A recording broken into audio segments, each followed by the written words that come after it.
नमस्कार साथियों, मेरे YouTube चैनल में आप सभी का एक बार फिर से स्वागत है। साथियों, जैसा कि आपको अवगत है, आप सभी के निष्ठा के प्रशिक्षण चल रहे थे और ये प्रशिक्षण आपके 15 जनवरी 2021 तक चले। आपने कुल मिलाकर 18 प्रशिक्षण कंप्लीट किए।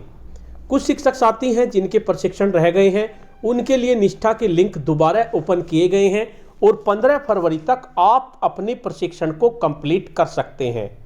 उसके बाद निष्ठा की तरफ से एक ऑनलाइन कॉम्पिटेंसी टेस्ट का आयोजन कराया जाएगा, जिसमें प्रत्येक शिक्षक को 60% मार्क्स लाना अनिवार्य होगा।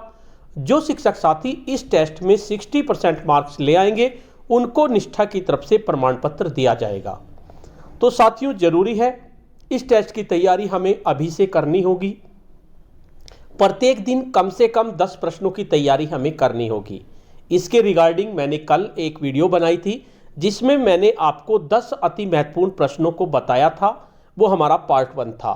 आज हमारा पार्ट 2 है। इसमें भी हम 10 अति महत्वपूर्ण प्रश्नों का संकलन लेके आए हैं, जो आपकी निष्ठा ऑनलाइन कॉम्पिटेंसी टेस्ट की तैयारी में मददगार होंगे। साथियों, वीडियो को शुरू करने से पहले मैं आपको बता देना चाहता हूं, अगर आप चाहते हैं इस तरह की इन्फॉर्मेटिव वीडियो आपको एक प्लेटफार्म पर मिले, तो उसके लिए मैंने इन्फॉर्मेटिव वीडियो व्हाट्सएप ग्रुप और इन्फॉर्मेटिव वीडियो टेलीग्राम ग्रुप बनाए हुए हैं। आप चाहें तो मेरे ग्रुप से जुड़ सकते हैं।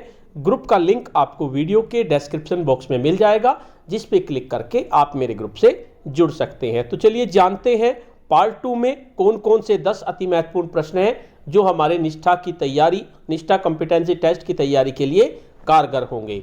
सबसे पहला हमारा प्रश्न है, राष्ट्रीय शिक्षा नीति मार्गदर्शन करती है।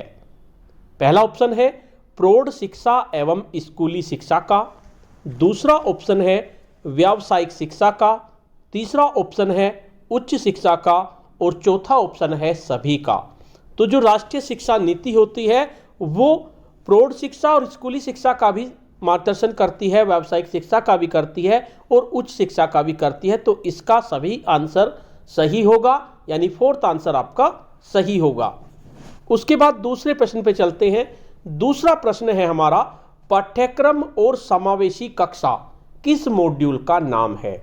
मॉड्यूल 2, मॉड्यूल 3, मॉड्यूल 1 या मॉड्यूल 4? तो जो पाठ्यक्रम और समावेशी कक्षा मॉड्यूल था वो हमने सबसे शुरू में किया था और वो मॉड्यूल हमारा नंबर 1 था। तो इसका सही आंसर मॉड्यूल 1 होगा। उसके बाद तीसरा प्रश्न देखते हैं। तीसरा प्रश्न है, राष्ट्रीय शिक्षा नीति बनने के वर्षों का सही समूह कौन सा है? यानी राष्ट्रीय शिक्षा नीति, कितनी शिक्षा नीति बनी? 3 शिक्षा नीति बनी, तो उनका क्रम कौन सा है? 1969, 1987, 2020। नंबर 2 1965, 1985 और 2020।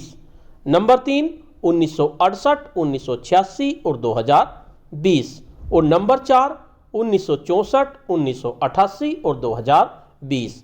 तो साथियों, राष्ट्रीय शिक्षा नीति सबसे पहले आपकी 1968 में, उसके बाद 1986 में और उसके बाद 2020 में। तो ये आपका क्रम सही होगा, 1968, 1986 और 2020। उसके बाद नेक्स्ट प्रश्न पे चलते हैं, कौन सा क्रम सही है? नंबर 1 पाठ्य पुस्तक, पाठ्यक्रम, पाठ्यचर्या, शिक्षा नीति। नंबर 2 पाठ्यक्रम, शिक्षा नीति, पाठ्य पुस्तक या पाठ्यचर्या। उसके बाद नंबर 3 पाठ्यचर्या, पाठ्य पुस्तक, शिक्षा नीति, पाठ्यक्रम और लास्ट में शिक्षा नीति, पाठ्यचर्या, पाठ्यक्रम और पाठ्य पुस्तक। तो साथियों, सबसे पहले शिक्षा नीति बनती है। जब शिक्षा नीति बन जाती है, उसके बाद पाठ्यचर्या बनती है और फिर पाठ्यचर्या डिसाइड करती है पाठ्यक्रम को, और पाठ्यक्रम में क्या होती है? आपकी पाठ्य पुस्तक। तो इसका फोर्थ ऑप्शन सही होगा, शिक्षा नीति, पाठ्यचर्या, पाठ्यक्रम और पाठ्य पुस्तक। उसके बाद प्रश्न नंबर 5, हमें शिक्षार्थियों और सीखने की प्रक्रिया के बारे में एक मौलिक बदलाव लाने की आवश्यकता है। यह किस पाठ्यचर्या की रूपरेखा में कहा गया है? 2000, 1988, 1975, 2005। यानी कि हमें शिक्षार्थियों और सीखने की प्रक्रिया में एक बदलाव लाने की आवश्यकता है, ये 2005 की एनसीएफ 2005 जो था उसमें ये कहा गया है। तो ये आपका फोर्थ ऑप्शन सही होगा। उसके बाद नेक्स्ट प्रश्न है, गंभीर अक्षमताओं वाले बच्चों को घर के शिक्षा पाने का पूर्ण अधिकार है, यह किस अधिनियम में है? आरटीई अधिनियम संशोधन 2012, आरपीडब्ल्यूडी अधिनियम 2016, संविधान संशोधन अधिनियम 2002, आरटीई अधिनियम 2009।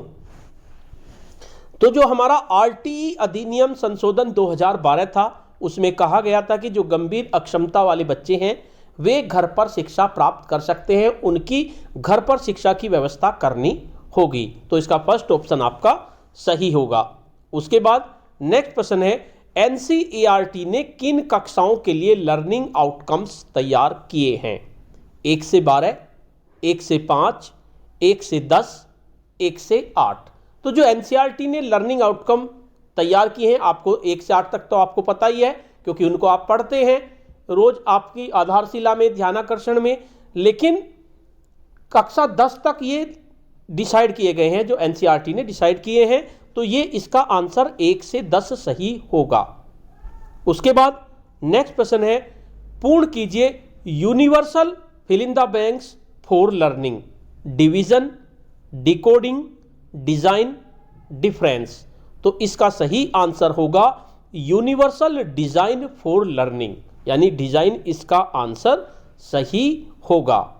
उसके बाद नेक्स्ट प्रश्न है, समावेशी कक्षा सभी छात्रों को अवसर देती है, समान, विविध, असमान, एकाकी। तो आपने समावेशी कक्षा के बारे में पढ़ा था मॉड्यूल नंबर 1 में, तो उसमें बताया गया था कि समावेशी कक्षा में सभी बच्चों को, चाहे वे दिव्यांग बच्चे हों, अक्षमता वाले बच्चे हों या कैसे भी बच्चे हों, उनको हमें एक क्लास में पढ़ाना है, एक समान पढ़ाना है। यानी समावेशी कक्षा जो है सभी छात्रों को समान अवसर देती है। तो इसका फर्स्ट ऑप्शन सही होगा। उसके बाद नंबर 10, समता, सामाजिक न्याय, धर्मनिरपेक्षता, वैज्ञानिक दृष्टिकोण निम्न बिंदु किसमें समाहित हैं? शिक्षा नीति, पाठ्यचर्या, पाठ्यक्रम, पाठ्यपुस्तक। तो जो समता, सामाजिक न्याय, धर्मनिरपेक्षता, वैज्ञानिक दृष्टिकोण है, ये हमारी पाठ्यचर्या में समाहित होते हैं। तो साथियों, ये 10 प्रश्न हुए आज के। मैं कोशिश करूंगा आपको प्रतिदिन 10 प्रश्न उपलब्ध कराऊं, क्योंकि अगर हम 10-10 प्रश्न रोज तैयार करते रहेंगे तो शायद जब हमारा टेस्ट होगा 15 फरवरी के तो बाद ही होगा, क्योंकि 15 फरवरी तक तो हमारे लिंक ही ओपन हो रहे हैं उन लोगों के लिए जिन्होंने पूर्ण नहीं किए हैं। तो 15 फरवरी के अभी काफ़ी दिन है, तो तब तक हम काफ़ी अच्छी तैयारी कर लेंगे। तो साथियों, मेरे चैनल से जुड़े रहिए। आपको ये वीडियो कैसी लगी? अगर आपको ये वीडियो अच्छी लगी तो इस वीडियो को लाइक कीजिए, शेयर कीजिए और वीडियो पे कमेंट्स कीजिए। और अगर आप मेरे चैनल पे नए हैं, पहली बार मेरे चैनल को देख रहे हैं, तो चैनल को सब्सक्राइब कर लीजिए और बेल के आइकन को प्रेस कर दीजिए, जिससे कि आपको नेक्स्ट वीडियो का नोटिफिकेशन मिल सके। धन्यवाद।